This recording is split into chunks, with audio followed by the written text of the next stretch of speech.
السلام علیکم دوستو اللہ کی ذات سے امید ہے آپ خیریت سے ہوں گے۔ اللہ تعالیٰ آپ کے جان مال عمر میں برکت عطا فرمائے۔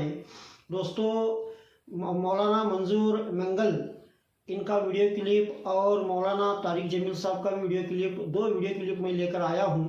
آپ کو پتہ چلے گا کہ مولانا طارق جمیل صاحب کو مانسہرہ اجتماع کے اندر بات کرنے کیوں نہیں دیا گیا اور انہیں آنے سے کیوں روکا گیا۔ اس ساری تفصیل ان دونوں ویڈیو کلپ کے اندر موجود ہے، اور مولانا طارق جمیل صاحب بھی مولانا منظور منگل کے بیان پر رپلائی بھی دیا ہے۔ یہ دونوں ویڈیو کلپ میں آپ کو دکھاؤں گا اور اس ویڈیو کو دھیان سے دیکھیں۔ کہ ہمارے کچھ مولوی لوگ ہیں اور کوئی عالم صاحب ہے، وہ یہ کہتے ہیں کہ اے اللہ، ریاست مدینہ کو قائم کرنے کے لیے ہمیں پہلی مرتبہ وزیر ملا ہے، اے اللہ لوگوں کی قمیص اتار چکے لیکن پھر بھی مدینہ کی بات تو کر رہا، اے اللہ لوگوں کی شلوار اتار چکے پھر بھی مدینہ کی بات تو کر رہا ہے، اے اللہ روٹی کا نوالہ لوگوں کے منہ سے چھینا ہے پھر بھی مدینہ کی بات تو کر رہا ہے، مدینہ کی ریاست کی بات بھی کر رہا ہے، اے اللہ لوگوں کو ذلیل کر کے چھوڑا ہے پھر بھی مدینہ کی بات تو کر رہا ہے، عورتوں کو روڈوں پر نچا رہا ہے پھر بھی اے اللہ مدینہ کی بات تو کر رہا ہے۔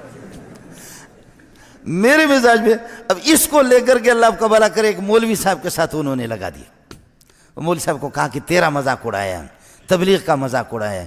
یاد رکھ لو اس بات کو، تبلیغی جماعت کسی کی باپ کی نہیں ہے، مولوی منظور کی۔ کون ہوتا ہے کوئی تبلیغی جماعت؟ تبلیغی جماعت جہاں جہاں بھی جاؤ، جہاں کون سا علاقہ آپ کے پاکستان میں جہاں مولوی منظور کے شاگرد نہیں؟ یہ ہزاروں کی تعداد میں نہیں، لاکھوں کی دنیا میں جہاں بھی آپ جائیں، تبلیغی جماعت مہاجر بن کر کے آتی ہے، وہ شیعہ کی مسجد میں نہیں جا سکتی، وہ بریلوی کی مسجد میں نہیں جا سکتی، غیر مقلد اس کو نہیں چھوڑے گا، اس کو استقبال کرنے والے جو وہ مدارس کے پڑھے ہوئے علماء، خطیب، امام، مؤذن، خادم، وہ کسی مدرسے کا پڑھا، ورنہ تبلیغی جماعت جا کر کے دکھا تو دے مجھے۔ تبلیغی جماعت میری ہے، ہم نے تبلیغی جماعت کا دفاع کیا، اور یہ جس مولوی صاحب کا اس مولوی صاحب کو یاد ہوگا آپ کو، میں نے اپریل میں اس کو یہاں بلایا، لیکن آپ سے ایک بات عرض کروں گا، میں ایک دیہاتی آدمی ہوں، اللہ کے فضل و کرم سے دین کی کوئی مخالفت کرے گا اللہ کی قسم چھوڑیں گے نہیں ہم اس کو۔ آپ کو اس پر تو جوش آیا، آپ کو اس پر کیوں جوش نہیں آیا؟ مولانا طارق جمیل ہمارے سر کے تاج تھے، اب شاید نہیں رہے، یاد رکھو ہمارے سر، میں نے جتنا اس کو سپورٹ کیا ہے، وہ ایک خطیب ہے، وہ کوئی مستند عالم نہیں ہے، وہ خطیب ہے صرف، اور غیر مقلدین نے، دوسرے لوگوں نے، آج پتہ کرو اس سے، اس کی جتنی مخالفت کی یہ چھپا رہا، اور فرق باطلہ کو اس کی طرف سے خدا کی قسم میں نے جواب دیا، تبلیغی جماعت مولانا طارق جمیل کی نہیں ہے، مولانا خورشید کی بھی نہیں ہے، نظر الرحمان کی بھی نہیں ہے، یہ علماء دیوبند کی جماعت ہے، یہ میرے اکابرین نے اس کی بنیاد رکھی ہے، یہ ہماری جماعت، تبلیغی جماعت میری، تحریک ختم نبوت والے میرے، جمعیت علماء اسلام میرے، یہ پیر بھی، وہاں سینکڑوں پیر بیٹھے ہوئے تھے اس جہاں میں نے بیان کر دیا، چونکہ لاکھوں کا مجمع تھا، اور پیروں کو بھی للکارا کہ ایسا پیر ہمیں نہیں چاہیے، ایسا پیر نہیں چاہیے جو صرف تسبیحات میں لے کر اللہ اللہ اللہ۔ مولوی سے اس دن اللہ ناراض ہو گیا کہ لوگوں کے دماغوں میں پیروں نے اور اس قسم کے مولویوں نے بٹھایا کہ مولوی کا کام سیاست نہیں ہے، مولوی حکومت نہ کرے۔ 800 سال تک مجھے بتاؤ کہ مکہ اور مدینہ نہیں، دنیا کا اس وقت جو دنیا کا صدر تھا، خلیفۃ اللہ، جو اللہ کا خلیفہ، وہ محمد رسول اللہ تھا۔ ابو بکر خلیفۃ اللہ نہیں تھا، وہ مولوی نہیں تھا، وہ حافظ قرآن نہیں تھا، وہ قاری نہیں تھا، عمر نہیں تھا، عثمان نہیں تھا، علی نہیں تھا۔ کس نے تمہیں بتایا کہ مولوی حکومت نہ کرے؟ مولوی سے اس دن اللہ ناراض ہو گیا، پھر جوتوں کے لیے تیار ہو جائے کہ حکومت انگریز لوگ کرے، انگریز کے پٹھوں۔ یہ سبق یہ کافروں کا ہے، یہ مسلمانوں کا نہیں۔ غیر میں آپ سے عرض کر رہا تھا، مولانا سے ہمارا اختلاف رہا ہے، مولانا ہمارے قیمتی ساتھی تھا، لیکن تھوڑا سا اعلان کر دے کہ جیسے یوسف علیہ السلام کے بارے میں نے پھر بھی ہاتھ ہلکا رکھا، مولانا کے خلاف کتابیں لکھی گئیں، القول الجلیل فی کفر طارق جمیل، سن لیں، القول الجلیل، میں نے اس پہ دستخط نہیں کیا، میں نے خود مولانا کو کہا توبہ کر لے، شاید اللہ توبہ کی توفیق۔ مذاق ہمارے بہت اچھے دوست ہیں، کلمۃ الہادی الی سواء السبیل کتابیں لکھی گئی مولانا کے خلاف. آپ کو معلوم ہوگا آپ میں سے مسلمانوں میں سے کسی نے یہ کیوں نہیں کہا جب انہوں نے پوری امت مسلمہ کے خلاف کہا. یوسف علیہ السلام کا منہ کالا کر کے گدھے پر بٹھایا گیا تھا. خدا کی قسم سوائے یہودیوں کی روایت کے اس کا نام ہی نہیں ہے. آج معافی کیوں نہیں مانگتا؟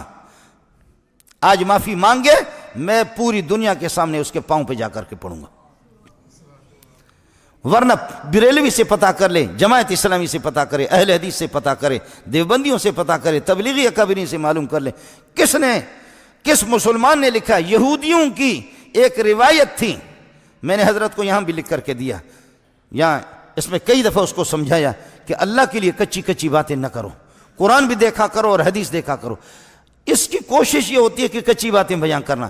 مولانا ہمارے سر کے تاج تھے، انسان سے غلطی ہو جاتی ہے، معافی مانگے یوسف علیہ السلام سے، معافی مانگے، اور نہیں تو پھر آپ مجھ سے گلہ نہ کر لیں، میں اپنے رب کو راضی کر سکتا ہوں، آپ کو ناراض کر سکتا ہوں. یہ نیٹ پر موجود ہے، یہ لاکھوں انسانوں.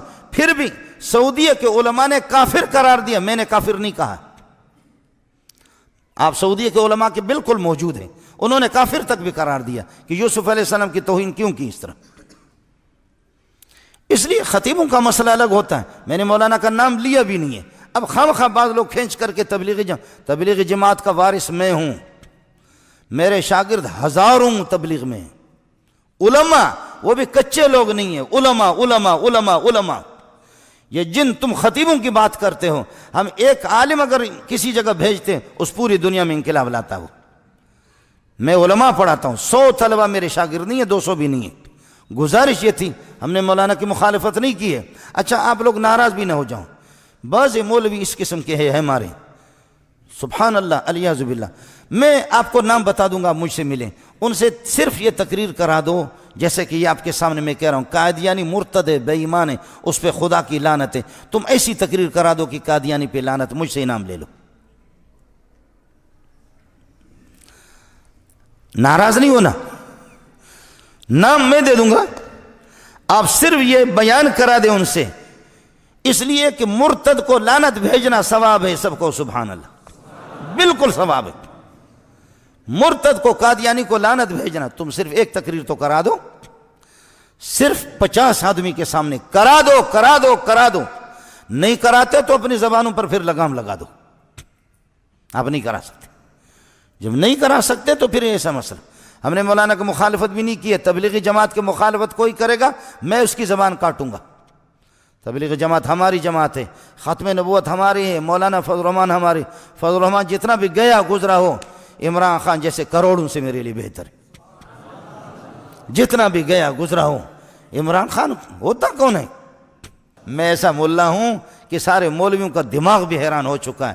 جس جگہ پہ بیٹھتا ہوں اللہ کے فضل و کرم سے عاشقان رسول آتے ہیں. آپ نے دیکھا یہاں خیمے لگے ہوں گے، جو لوگ آپ کو بتائیں گے خیمے. آج شہر میں 5-5 ہزار روپے ایک طالب علم کو دور حدیث والے دے رہے ہیں، اور کہیں 6 ہے کہیں 7 آدمی ہے دور حدیث پڑھنے والے، کہیں 6 کہیں 7 کہیں 9. اور یہ 6 سال میں یہاں آ چکا ہوں، میرے پاس 200 سے زائد دور حدیث میں طلبہ. 1 روپے بھی نہیں دیتا، میں ان سے خود کھاتا ہوں. آپ کو سمجھ آیا نہیں آیا؟ جی ہاں. اب کل آ جا کلاس میں، کل آپ آ جا، پرسوں بھی آ جا. جب 5-5 ہزار عمرے بھی کراتے، عمرہ میں خود جاتا ہوں پروگرام میں، عمرہ بھی کراتے اسی شہر میں. پی ٹی آئی والے جوڑ کر کے مولانا طارق جمیل کے ساتھ مجھے کیا پڑا ہوا ہے؟ میں خود ملا ہوں، میں کوئی خنسا کھدڑا نہیں ہوں، میں خود ملا ہوں. آپ اگر ناراض نہ ہو، طارق جمیل سے اچھے استعداد والے میرے شاگرد خدا کی قسم موجود ہیں. اس سے اچھے میرے استعداد جو علماء ہیں، مضبوط علماء ہیں. تو خطیبی کی بات کر رہا، تو خطیبی میں آپ کو دکھاؤں گا، وہ ہمارے سر کے تاج ہیں. لیکن کچھ چیزوں میں وہ تبلیغی جماعت سے ہٹا ہوا. آپ نے دیکھا ابھی اس کا بیان بھی تبلیغی جماعت نے نہیں کرائے. آپ نے بھی دیکھا تبلیغی جماعت کے خود جو بڑے، تبلیغی جماعت میری ہے، ختم نبوت میری ہے، علماء بھی میرے ہیں، تبلیغی جماعت حضرت ہمارے ہیں. لیکن بس عمران خان سے ہٹے. کیا ہے؟ پہلے تشکیل ہوتی تھی، اللہ آپ کا بھلا کرے، تشکیل مولانا کے بیانات. اب تو جا کر کے عورتوں کے مجلس میں تالیاں بجا رہی ہے.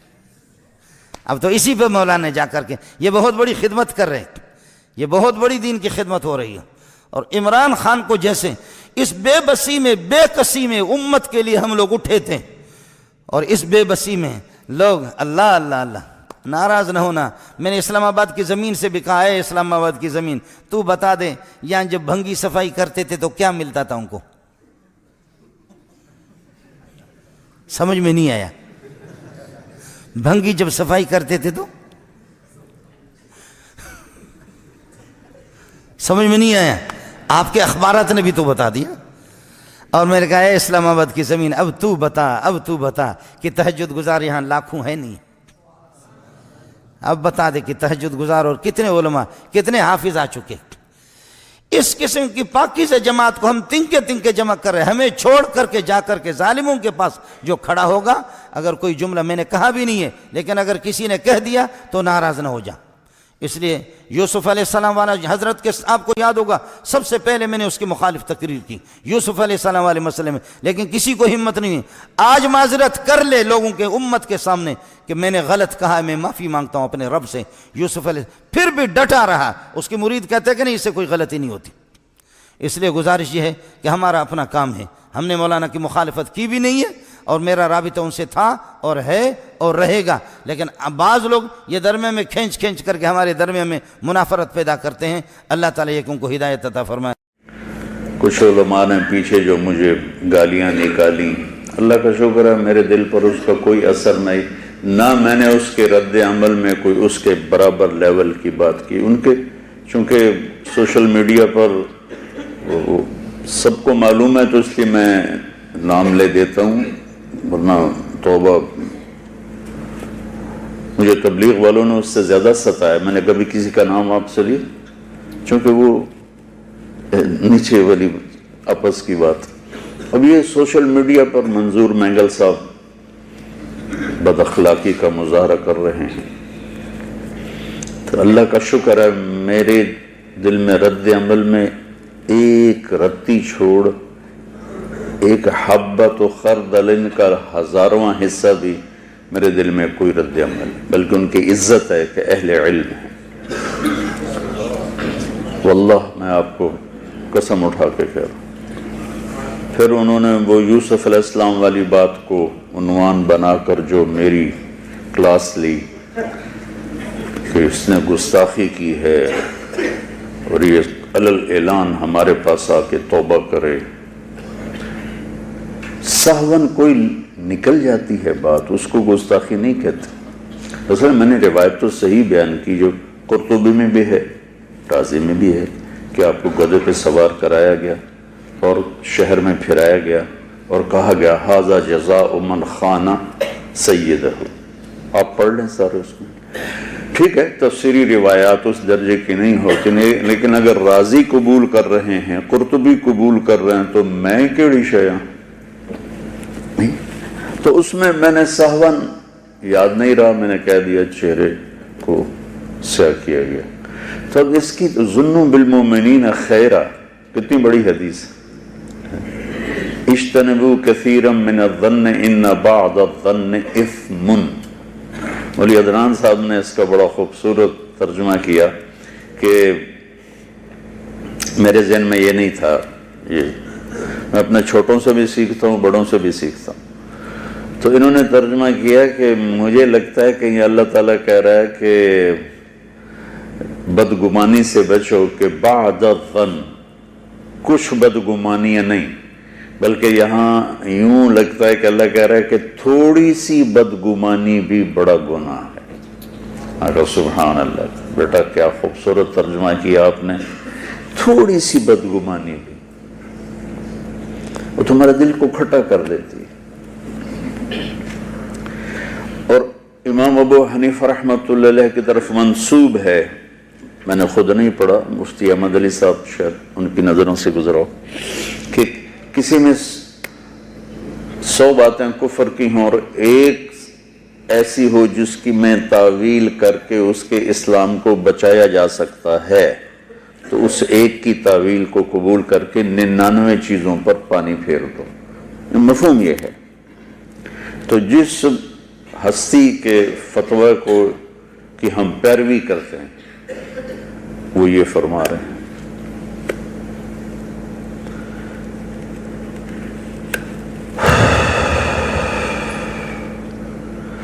غلطی سے نکل گیا ایک جملہ تو کافر ہو گیا ہے، توبہ کرے، نکاح ٹوٹ گیا ہے.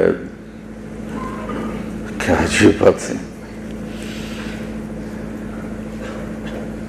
جنید جمشید رحمت اللہ علیہ کے منہ سے گستاخی کہتے ہیں عمدن کوئی بات کی جائے، قصدن. سہون جو بات ہوتی ہے، اپنے وہ مشہور حدیث نہیں سنی کہ اللہ بندے کی توبہ پر ایسے خوش ہوتا ہے جیسے کسی کی صحرا میں اونٹنی گم ہو جائے اور وہ موت کے لیے زمین پر پڑ جائے اور تھوڑی دیر کے بعد آہٹ پہ اٹھے تو اونٹنی کھڑی ہو، تو وہ اپنی خوشی میں ایسا مست ہو کہ کہے واہ واہ مولا میں تیرا رب اور تو میرا بندہ. سنی حدیث، پڑھی بھی ہوگی. یہ اس سے بڑا کلمہ کفر کیا ہوگا؟ لیکن وہ اپنے اس جنون میں اس نے کہا ہے. اللہ کے نبی مزہ لے رہے ہیں اس بات کا. میں یہ سارے دورے والے بچے بیٹھے ہیں، کل تک یا چند دنوں میں جانے والے ہیں. بیٹا میں یہ ان چیزوں سے تمہیں نکالنا چاہتا ہوں، یا خیر کا بول بولو یا چپ. من کان یؤمن باللہ والیوم الآخر فلیقل خیرا او، اس پہ بیٹا عمل